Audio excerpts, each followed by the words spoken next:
जी हाँ दोस्तों, नमस्कार। तो सबसे पहले मैं अपने सभी विद्वान साथियों को, विषय बहनों को, सभी प्रिय मित्रों को जितेंद्र क्लासेस की इस ऑनलाइन कक्षा की तरफ से और मैं अपनी तरफ से आप सभी लोगों को बहुत बहुत अतल दिल की गहराइयों से स्वागत करता हूँ, साधुवाद देता हूँ और अभिनंदन करता हूँ।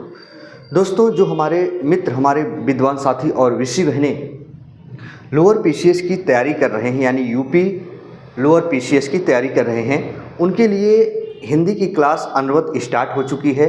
आप सभी लोग डेली पढ़िए, थोड़ा बहुत ज़रूर पढ़ते रहो स्टूडेंट।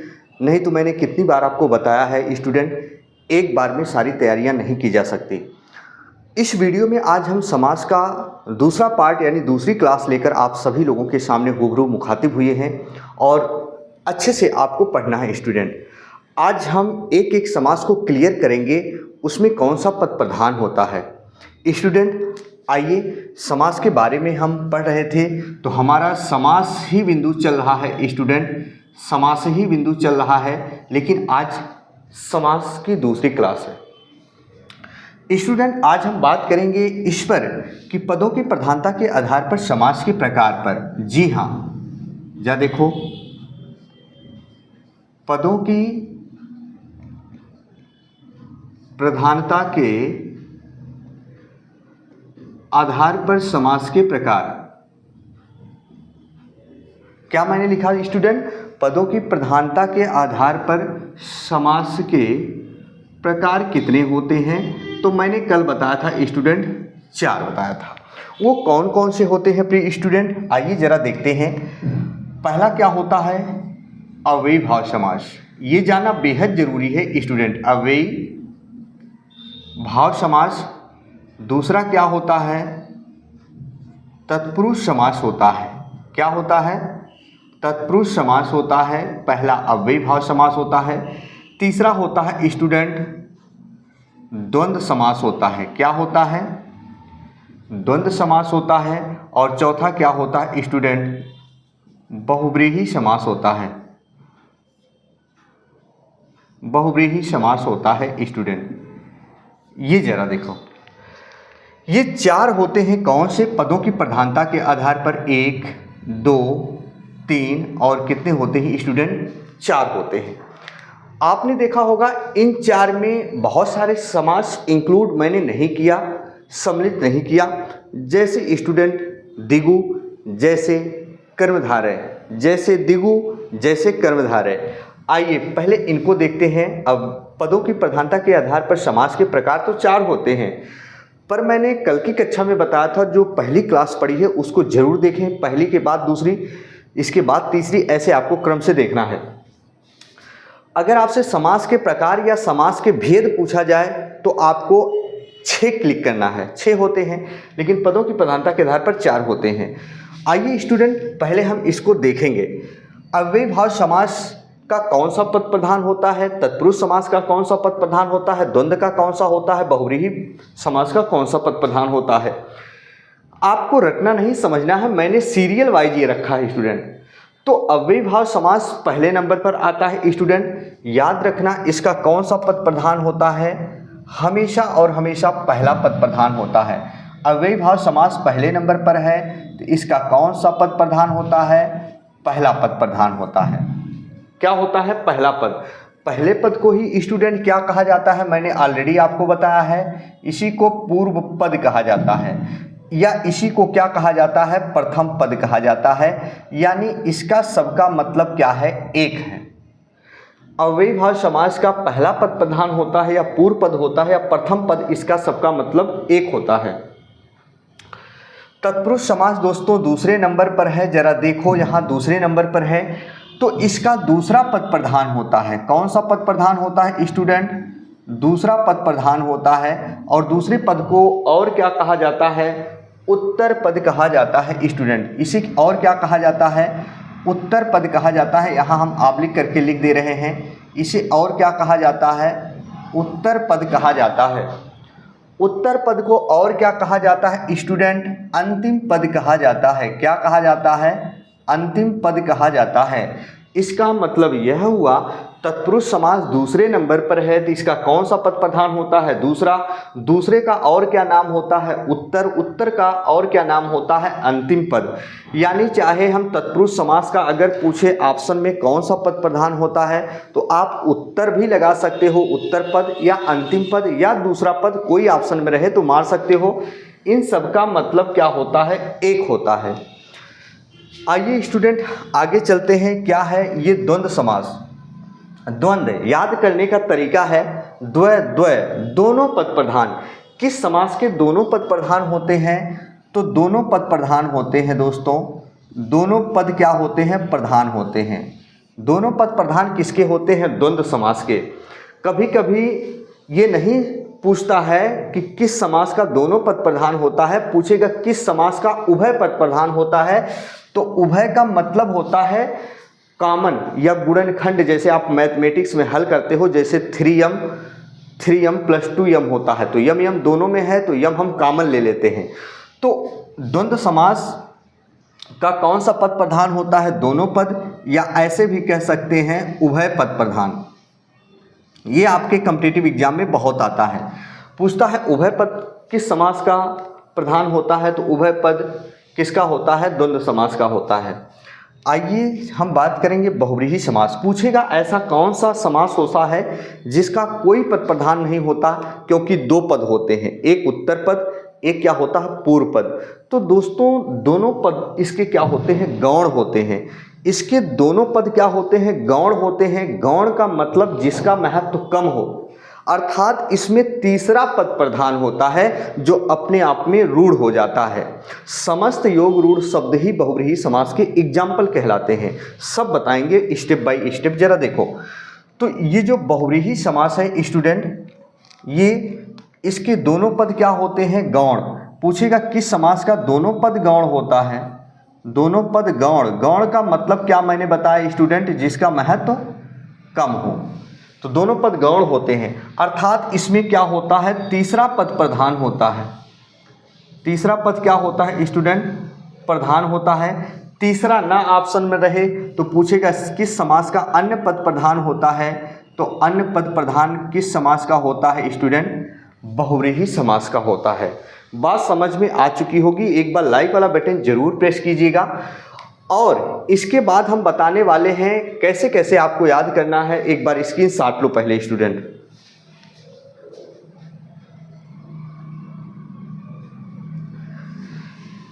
स्क्रीनशॉट लीजिए, फिर मैं बता रहा हूं एकदम स्टेप बाय स्टेप। आइए दोस्तों, अव्ययभाव समास पहले नंबर पर, पहला पद पूर्व पद और प्रथम पद प्रधान। तत्पुरुष समास दूसरे नंबर पर, याद करने की जरूरत है ही नहीं। दूसरा या अंतिम पद या उत्तर पद प्रधान। द्वंद्व समास का दोनों पद प्रधान या उभय पद प्रधान। बहुव्रीहि समास का दोनों पद गौण होता है, यानी तीसरा पद प्रधान या अन्य पद प्रधान होता है। दोनों पद गौण होते हैं, इसमें तीसरा पद प्रधान होता है यानी अन्य पद प्रधान होता है। आइए, तत्पुरुष समास से दो समास की उत्पत्ति होती है, क्योंकि स्टूडेंट आपने देखा होगा अभी दो समास और बचे हैं, एक द्विगु एक कर्मधारय। याद करने का तरीका बता रहे हैं सारा चीज। स्टूडेंट तत्पुरुष समास से दो समास की उत्पत्ति होती है। एक होता है द्विगु समास, एक होता है स्टूडेंट द्विगु समास, और एक क्या होता है? कर्मधारय समास। एक क्या होता है? कर्मधारय समास। तत्पुरुष समास से आपके एग्जाम में आए कौन कौन से समास की उत्पत्ति होती है, तो आपको बताना है द्विगु और कर्मधारय। स्टूडेंट पदों की प्रधानता के आधार पर तो ये चार होते हैं, लेकिन अगर ये दो इंक्लूड कर देंगे इसमें तो समास के प्रकार या समास के भेद अगर पूछे तो 6 हो जाएंगे। इसको हम यहाँ दे दे रहे हैं कौन सा नंबर स्टूडेंट? 5वां, और इसको क्या दे दे रहे हैं? 6ठा। अब ध्यान से सुनो, आपके कॉम्पिटिटिव एग्जाम में खूब पूछा जाता है तत्पुरुष समास का कौन सा पद प्रधान होता है? दूसरा पद या अंतिम पद या उत्तर पद कह सकते हैं। तो याद रखना, जब इससे इन दोनों समासों की उत्पत्ति हुई है तो इन दोनों का भी जो इसका पद प्रधान है तत्पुरुष का, वही इन दोनों का भी पद प्रधान होगा। जैसे आपने रीजनिंग में पढ़ा होगा, खूनी रिश्ता एक चैप्टर होता है स्टूडेंट, ब्लड रिलेशन। तो वहाँ जैसे हम कहते हैं जो पिता का ब्लड ग्रुप होगा वही, दो अगर उनके बच्चे हो तो उनका भी ब्लड ग्रुप वही होगा। तो अगर तत्पुरुष समास का जो पद प्रधान होता है, जब इनसे दोनों की उत्पत्ति हुई है, जन्मे हुए हैं, तो इन दोनों का भी वही पद प्रधान होगा। अब आपके एग्जाम में पूछे कि द्विगु समास का कौन सा पद प्रधान होता है, तो आपको क्या बताना है स्टूडेंट, द्विगु समास का कौन सा पद प्रधान होता है? उत्तर पद, या हम कह सकते हैं ऐसे ही अंतिम पद, या हम ऐसे ही कह सकते हैं दूसरा पद। दूसरा पद कर्मधारय समास का पूछे तो इसका भी ऐसे बता देना है, इसका उत्तर पद, अंतिम पद, या क्या बता सकते हैं, दूसरा पद प्रधान होता है। अब जरा ध्यान से सुनो स्टूडेंट, अब मेरा कहने का मतलब ये है तत्पुरुष समास से संबंधित जितने भी समास हैं, तत्पुरुष समास से संबंधित जितने भी समास हैं स्टूडेंट, तत्पुरुष समास से संबंधित जितने भी समास हैं, तत्पुरुष समास से संबंधित जितने भी समास हैं, इन सभी का कौन सा पद प्रधान होता है? दूसरा होता है। एक बार लाइक वाला बटन जरूर प्रेस कीजिएगा। आपको कंसेप्ट सीखना है, रटना नहीं है। पूरे के पूरे नंबर दिलाएंगे स्टूडेंट, हर एक चैप्टर ऐसे बताएंगे। तो द्विगु, कर्मधारय और तत्पुरुष का सेम पद प्रधान होता है, जो इसका होगा वही इन दोनों का होगा। अब सुनो, कारक विभक्ति चिन्हों के अनुसार तत्पुरुष समास के कितने उपभेद होते हैं स्टूडेंट? कारक विभक्ति चिन्हों के अनुसार तत्पुरुष समास के कितने उपभेद होते हैं स्टूडेंट? कितने होते हैं? याद रखना, 6 होते हैं। कारक विभक्ति चिन्हों के अनुसार तत्पुरुष समास के कितने उपभेद होते हैं? 6। जैसे कर्ता और संबोधन को छोड़कर कर्म, तत्पुरुष, करण, संप्रदान, अपादान, संबंध और क्या आता है दोस्तों? अधिकरण आता है। तो उन 6 का भी यहाँ उत्तर या अंतिम पद प्रधान होता है। ध्यान से सुनना। अब हम यहाँ क्या लिख रहे हैं दोस्तों? तत्पुरुष समास के 6 उपभेद होते हैं। यहाँ तत्पुरुष समास के 6 उपभेद। तत्पुरुष समास यहाँ शॉर्टकट में लिख दे रहे हैं। तत्पुरुष समास, तत्पुरुष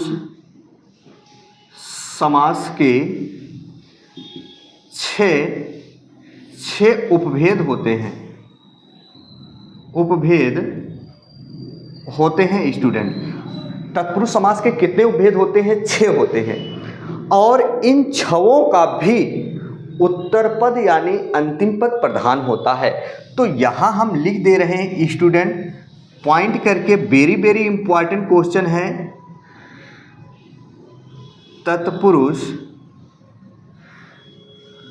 तत्पुरुष समास के 6 ऐसे लिखा जाता है स्टूडेंट, गलत मत करना। 6 उपभेदों में सभी का दूसरा यानी अंतिम यानी उत्तर पद प्रधान होता है। यानी क्या होता है स्टूडेंट? प्रधान होता है। तो जरा देखो, मेरा कहने का मतलब ये है, जो तत्पुरुष समास है उसके कितने उपभेद होते हैं? 6। कर्म, तत्पुरुष, करण, तत्पुरुष, संप्रदान, अपादान। क्योंकि एग्जाम में घुमा के प्रश्न पूछता है तो आप गलत कर देते हो, कितना भी पढ़ के जाओ। तो स्टूडेंट, तत्पुरुष समास के 6 उपभेदों का भी कौन सा पद प्रधान होता है? दूसरा पद, अंतिम पद या उत्तर पद। एक बार स्क्रीनशॉट लो student, very very important question.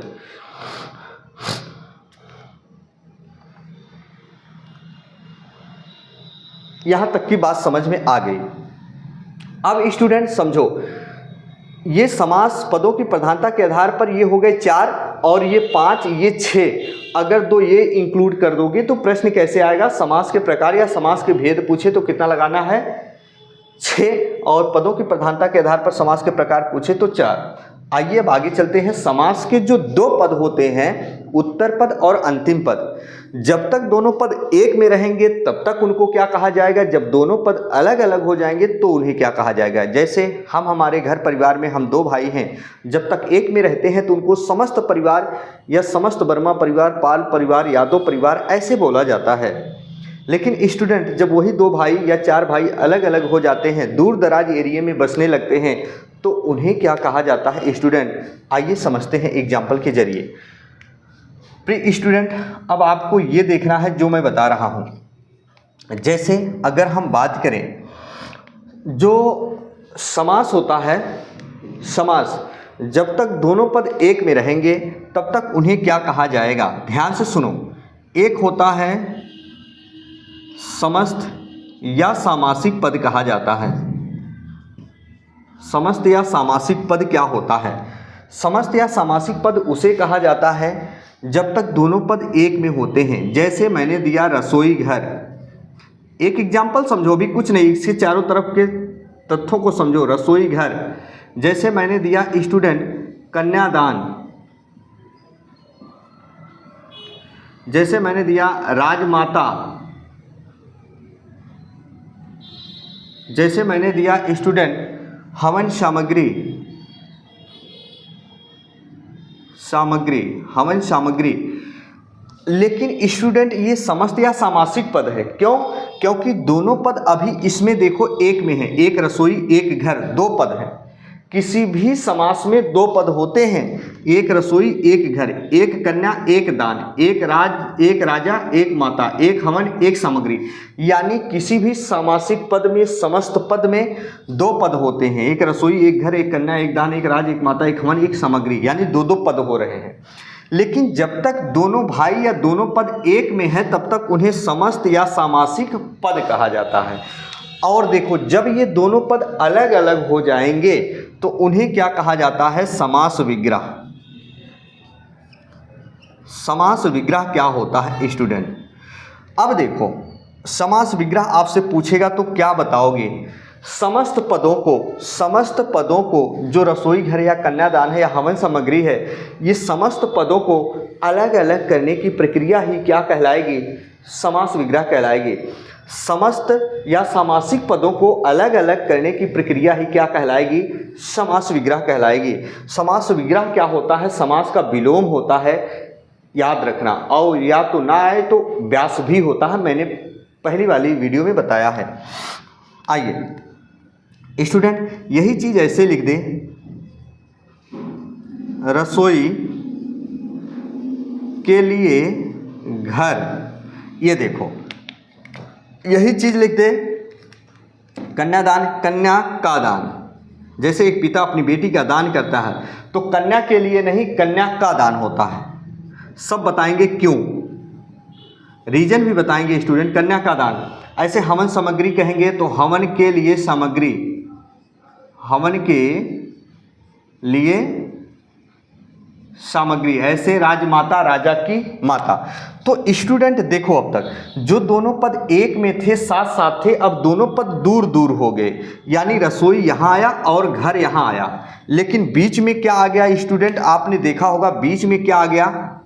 के लिए।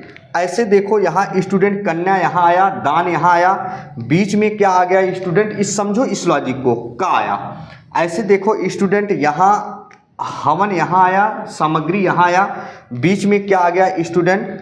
देखो यहाँ के लिए आ गया, के लिए आ गया। तो स्टूडेंट कभी कभी प्रश्न जब डिफिकल्ट पूछता है तो आपसे क्या पूछेगा कि समस्त या सामासिक पदों के मध्य, यही समस्त या सामासिक पदों के मध्य, समस्त या सामासिक पदों के मध्य यानी बीच में जब हम कारक विभक्ति चिन्हों का प्रयोग कर देते हैं तो उन्हें क्या कहा जाता है? उन्हें समास विग्रह कहा जाता है। क्यों स्टूडेंट? क्योंकि आप कारक पढ़े होंगे, कारक आपके सिलेबस में होगा भी। तो कारक क्या होते हैं? कारकों की कुल संख्या 8 होती है। कर्ता ने कर्म को करण से, संप्रदान के लिए अपादान से, संबंध, अधिकरण, संबोधन, ऐसे पढ़ा होगा आपने। सबकी अपनी अपनी क्या होती है? कारक विभक्ति चिन्ह होती है। तो ये संप्रदान की विभक्ति चिन्ह, ये संबंध की, ऐसे ऐसे आपने पढ़ा होगा। तो कई बार पूछता है, जब हम समस्त या सामासिक पदों के मध्य में, समस्त या सामासिक पदों के मध्य में यानी बीच में जब कारक विभक्ति चिन्हों का प्रयोग कर देते हैं तो उन्हें क्या कहा जाता है? समास विग्रह कहा जाता है। या तो ऐसे भी पूछ सकता है, सामासिक या समस्त पदों को अलग अलग करने की प्रक्रिया क्या कहलाती है? समास विग्रह। तब भी बताएंगे। ये भी पूछ ले, समस्त या सामासिक पदों के मध्य में जब हम कारक विभक्ति चिन्हों का प्रयोग कर देते हैं तो उसे क्या कहा जाता है? समास विग्रह कहा जाता है। एक बार लाइक वाला बटन जरूर प्रेस कीजिएगा, आप स्क्रीनशॉट ले लो। चलो, तो स्टूडेंट आज की क्लास इतना होगी, फिर हम स्टार्ट करेंगे, एक एक समास को समझेंगे, परेशान बिल्कुल नहीं होना है। इसी के साथ आपका भाई आपका दोस्त अपनी वाणी को विराम देता है, फिर हम मिलेंगे नए बिंदु के साथ। तब तक के लिए मित्रों, जय हिंद, जय भारत।